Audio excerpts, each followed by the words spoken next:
I am delighted today to be with Sumati Sharma, Vice President of Virgin Atlantic and co-chair of the Women in Aviation and Aerospace Charter. Sumati, thank you so much for joining me this afternoon. I've got 4 pertinent questions to pose to you, if that's okay. Yes, definitely. Thank you for having me, Liz. I'm delighted to be here. Thank you. Now, you have an incredibly packed schedule, an incredibly big role. Why did you, with that role and packed schedule, take on the co-chair of the Charter? So just to share a little bit about myself, I'm deeply passionate about championing an inclusive and diverse environment for our people, not just at Virgin, but also further afield. So whether it's our local communities or even our industry as a whole. So when the opportunity came up, it just seemed a really obvious role for me to take. Women are underrepresented in the aviation and aerospace sectors. Fewer than 5% of the world's pilots are female, and only around 15% of engineering and technology graduates in the UK are female. I myself studied manufacturing engineering and accounting, and the manufacturing engineering side of my course, there were very few women, and this was back in the 90s. So this is also a topic not a single company can take on by themselves. So when the Women in Aviation and Aerospace Charter came about, it really enables organizations across the sector to make a public commitment to work together to build a more balanced and fair industry for women together. So I feel a personal responsibility to drive a change for the future. I feel I'm very privileged as an established senior leader in the aviation industry, and I'm in a position to pay it forward, ask challenging questions, and seek to find the way forward. So that's why I became the co-chair. I hear you, and it's a privilege to be working, alongside you and the incredible team of people who are championing and putting together the Charter and breathing life into it. And I think you've touched on a couple of the reasons in what you've just answered about why you took on the role. But why would we even need a charter to bring this into being, to bring more women into the industry? If I can share a story, I really admired what the Women in Finance Charter did. It's the first charter that was launched in 2016, and it launched a pledge for gender balance in the finance sector. I'm a chartered accountant, so I have got a finance background. So it's a development I watched really closely. Then when the UK government in 2017 launched mandatory gender pay gap reporting, it meant that any organization over 250 people had to publish and report specific figures about their gender pay gap. I'm sure you remember that time when it happened. So that became an important milestone because for the first time ever, data became widely available, enabling benchmarking of companies by industry. And we were able to use data to have real conversations on gender balance and pay. And with data, it allows you to have a non-emotional, fact-based discussion.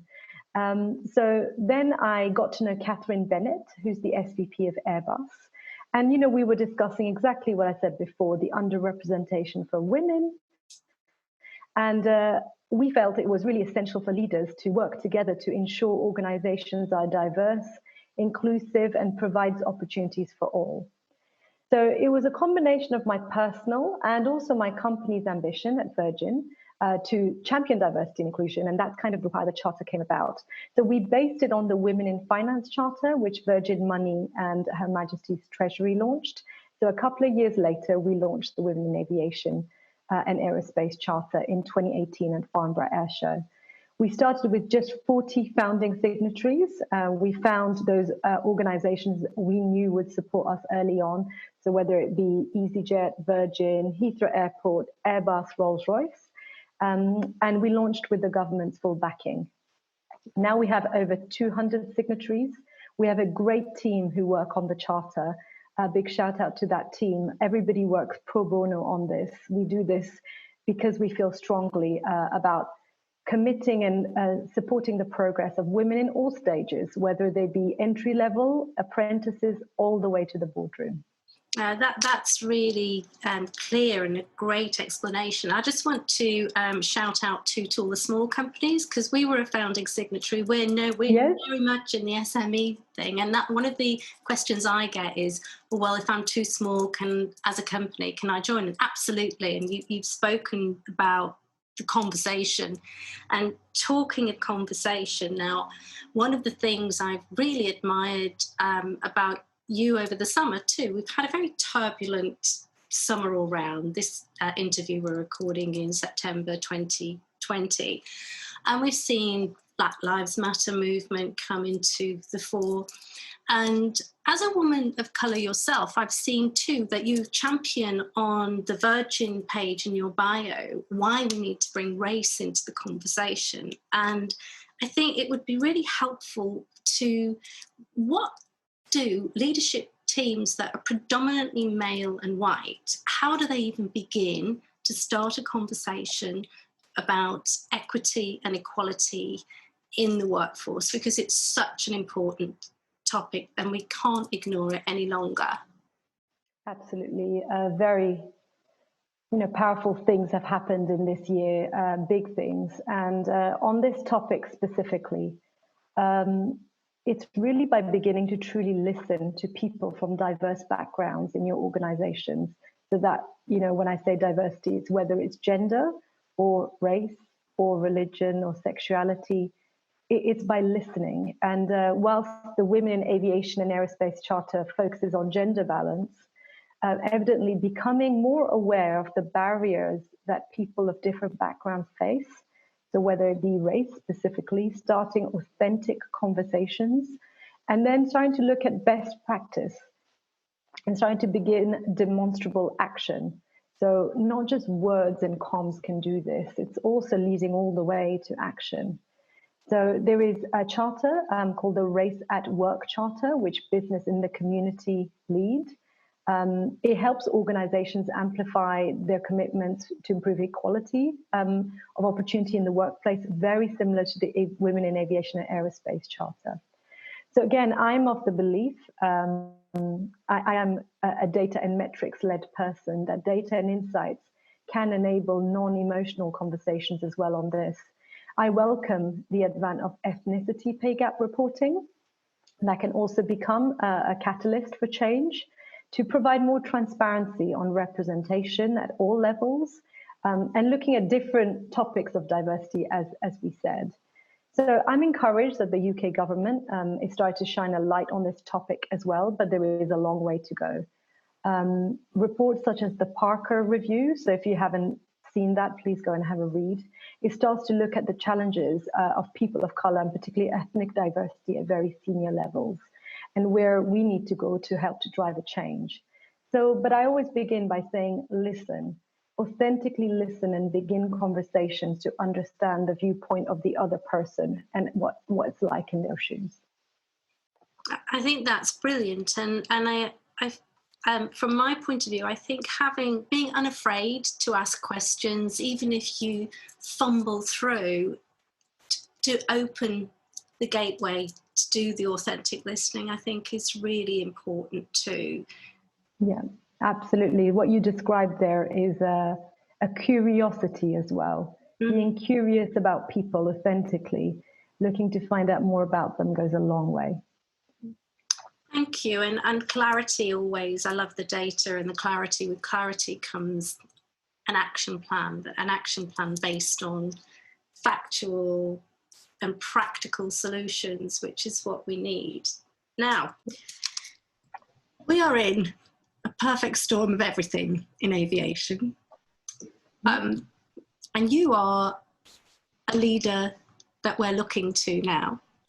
What would be a message of hope that you could give to anybody watching this now, to say, stick with it, there is light at the end of the tunnel, it's worth getting up in the morning? Absolutely. So I guess my message is we have to work together to build a better and more inclusive future. So that's in the aviation sector for all people. So success for me would be that in 10 years, when my 11-year-old son starts his working career, that the conversation will be different and more evolved, that the next generation don't have necessarily the same discussions we have now, similarly like those before us who've paved changes ahead of us. So if you're watching this, you have a device. You're probably on a laptop, an iPad, a phone. So therefore, I conclude you are in a privileged position. You are therefore in a leadership position in your own way, in your own environment. Each one of us is a role model to someone. So in that example, my 11-year-old son is a role model to my 5-year-old nephew. So my nephew looks at his actions, what he does, and how he behaves, and he mimics it. So my message for hope is that all of us are role models. We all have a responsibility as leaders in whatever position we're in to drive positive change for the future, for our organization, our community, our neighborhood, our networks. We can lead the conversations and be the change makers for those who come after us. So my message is pay it forward. Let 2020 and the 2020s be the decade for change. Thank you, Sumati. Now, I'm going to throw one at you that you're not expecting. One, anyone watching this, please do log on and sign up to the Charter, find out more about it, bring your company in if that's available to you. But Sumati, one practical action that someone can take today, having watched this interview, what could someone take away to do right now to follow what you've just recommended? Okay. I'm going to maybe take a leaf of what I did. Start, hopefully it's available. Look at the gender pay gap data for your organization and begin some conversations. It's available data for organizations, and just start to become familiar with it and start to consider, what could I do to help change this? I mean, obviously, if the gender pay gap data is great, be proud. And if it needs some improvement, think what you can do in your position to help influence change. Sumati Sharma, thank you so much for taking the time out today. Thank you. Thank you, Liz, and thank you for everything you do as well for our industry and for the Charter. Thank you.